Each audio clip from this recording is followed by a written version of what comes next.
झूठ परोस रहे हैं, हमारे पैसा, हमारा टैक्स, हमारा जीएसटी आप नहीं देते, हमारा पेंशन धारियों को, बुजुर्गों का सम्मान नहीं करते, आप साल उड़ाते हैं, आप बड़े बड़े इवेंट और प्रोग्राम करके कहते हैं कि मैं बुजुर्गों का सम्मान करता हूं, उनको पांव छूता हूं, महिलाओं को, दलितों को घर में जाके खाना खाता हूं, उनको जो है महिलाओं को और बच्चियों को, दलितों को हम गोद में लेते हैं, उनको जो है शॉल ओढ़ाते हैं, उनको नहलाते हैं, उनकी पैर धोते हैं और बुजुर्गों का भी करते हैं। लेकिन ये सिर्फ एक दिन वोट लेने के बाद अब बदल जाते हैं और आप हेकड़ी दिखाते हैं कि मैं अब सेवक नहीं हूं, मैं अब चौकीदार नहीं हूं, मैं आपका सेवादार नहीं हूं, मैं तो राजा हूं, मैं जो कहूंगा वही होगा, मैं तो डंडा मारूंगा और तुम हो कौन पूछने वाला, मांगने वाला, ये हमारा नौकर कहता है। तो बताइए आप जर्नलिस्ट महोदय, और जनता से पूछना चाहता हूं, उन अंधभक्तों से पूछना चाहता हूं, उनको जो भेड़ियों की तरफ भाग रहे हैं और जो है भो कर रहे हैं, उनसे पूछना चाहता हूं कि तुम क्या कर रहे हो, तुम्हारे पीछे कौन है, क्या आप चाहते हो और ये सरकार क्या कर रही है। इस पे अब जन आंदोलन की जरूरत है, जन क्रांति की जरूरत है, बदलाव की जरूरत है और उसके लिए डॉक्टर दुआत तैयार है, एएनपी तैयार है। जरूरत इस बात का है कि हमारे साथ इस विचार को लेकर के महिला, बुजुर्ग और नौजवान एएनपी अहरा के साथ आए, एक जन क्रांति होगा, बदलाव होगा और सब सुशासन होगा, सबका ईपीएस पेंशन मिलेगा, सबका हक अधिकार मिलेगा, बुजुर्गों को मिलेगा, महिलाओं को मिलेगा, बच्चों को मिलेगा। एएनपी ये शपथ के साथ देश के अंदर सभी चुनाव में सड़कों पे आ रही है। देखते हैं जनता जागी है या सोई है, उन्हें हमें जगाना है। अगर सोई है तो जगाना है और अगर जाग करके भी वो जो है अंधनींद में है तो उसे भी हमें जगाना है। क्या डॉक्टर दुआ ईपीएस पेंशनरों के लिए सुप्रीम कोर्ट के दरवाजा खटखटाया है? ऑलरेडी सुप्रीम कोर्ट में मैटर चला गया है, अब उस पर हमें ज्यादा बोलने की आवश्यकता नहीं है, कोड ऑफ कंडक्ट लगता है। लेकिन हम ये मांग करेंगे कि सुप्रीम कोर्ट इसको फास्ट ट्रैक कोर्ट में जल्दी 24 घंटा, 36 घंटा, 2 दिन में, 4 दिन में इसको संज्ञान लेते हुए, प्राथमिकता के आधार पर इसकी सुनवाई करते हुए इस पे जो है फैसला बुजुर्गों के हक में दे और उनका जो मांग है कि कम से कम 3-3 हजार मुझे पेंशन मिले, जिससे महंगाई का, जब हम 2 जून की रोटी, जो सूखी रोटी और सब्जी खा सके, हम अपना जो बुढ़ापे में बीड़ी पीते हैं, चाय पीते हैं, उसका खर्चा पूरा हो सके। तो इसके लिए आज जो हमारे बुजुर्ग पेंशनधारी आज जो है गुरुद्वारा में जाके खाना खा रहे हैं, मंदिर में खाना खा रहे हैं, लंगर में खाना खा रहे हैं, क्योंकि घर के अंदर उनको जो है रखा नहीं जाता, उनको वृद्धाश्रम में भेज देता है। तो ऐसी सूरत में उनका मान सम्मान, कल यही नेता, कल यही सारे न्यायपालिका, कल यही सारे सिक्योरिटी, कल यही सारे ब्यूरोक्रेट बुढ़े होंगे, इन्हें भी पेंशन चाहिए। और अगर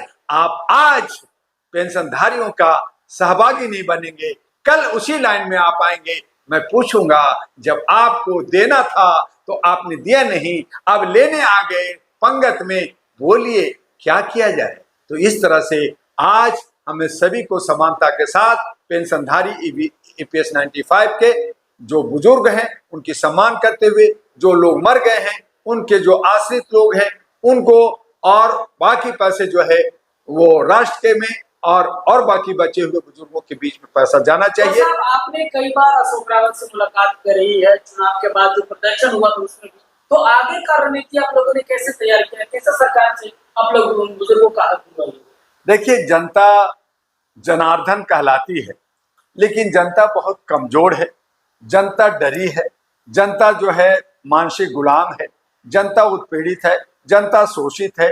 जितने भी चल अचल संपत्ति, अरबों करोड़ों खरबों रुपया जो है, ये सब नेता लोगों ने अपने हड़प करके बना रखा है। सारे सिक्योरिटी, जेट सिक्योरिटी, ये सिक्योरिटी, वो security, ED, income tax, CBI, सब वो पॉकेट में रखते हैं, सब मीडिया को पॉकेट में रखते हैं, न्यायपालिका को पॉकेट में रखते हैं, सिक्योरिटी को पॉकेट में रखते हैं। ऐसी सूरत में जनता जाए तो जाए कहाँ, जनता बोले तो क्या बोले, जनता मांगे तो किससे मांगे। तो इसलिए कहा कि सब बुजुर्गों को, सब नौजवानों को जो शोषित है, जो दबे हुए हैं, वो अहरा नेशनल पार्टी के दामन को थामे। अहरा नेशनल पार्टी एक शक्ति देगा, एक पावर देगा और सत्ता में बैठाएगा। फिर जो लोगों ने आपको लूटा है उसे आप लूटो। उनके खर्चे जो 100-200 करोड़ कर रहे हैं उनका 75% कम कर दो। उनकी जो आय से अधिक अचल संपत्ति है उन सबको जब्त कर करके सब जनता के बीच में बुजुर्गों में बांट दो। मैं समझता हूं कि 10 साल तक भारत की जनता को टैक्स नहीं देना पड़ेगा।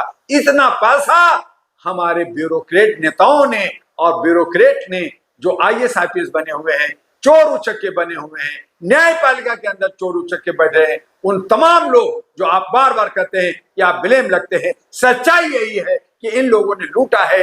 इनको अगर इनके पैसे निकाले जाए, इनकी चल अचल संपत्ति की डोजियर तैयार किया जाए, इनकी जो सर्वे किया जाए तो आपको पता चल जाएगा कि 5% के पास 100% का हिस्सा उनके पास है, 95% अलग है और 5% अलग है। 5% सुख और सुविधा और भोग कर रहे हैं और 95% जो है दलित और शोषित और वही पिछड़ा और अति पिछड़ा बना हुआ है, उनका हक अधिकार मारा जा रहा है। और इसीलिए हमारे देश आगे नहीं बढ़ रहा है। अगर हमें देश को विकसित करना है, विश्व गुरु बनाना है, तो समानता जो हमारे संविधान के अंदर आर्टिकल 14 से 18 है उसे लागू करना होगा। 31, 25, 19 और 21 को लागू करना पड़ेगा। अपने जो है हमारा मौलिक अधिकार है, हमारा जो प्रेमबल है संविधान का, उसे लागू करना पड़ेगा।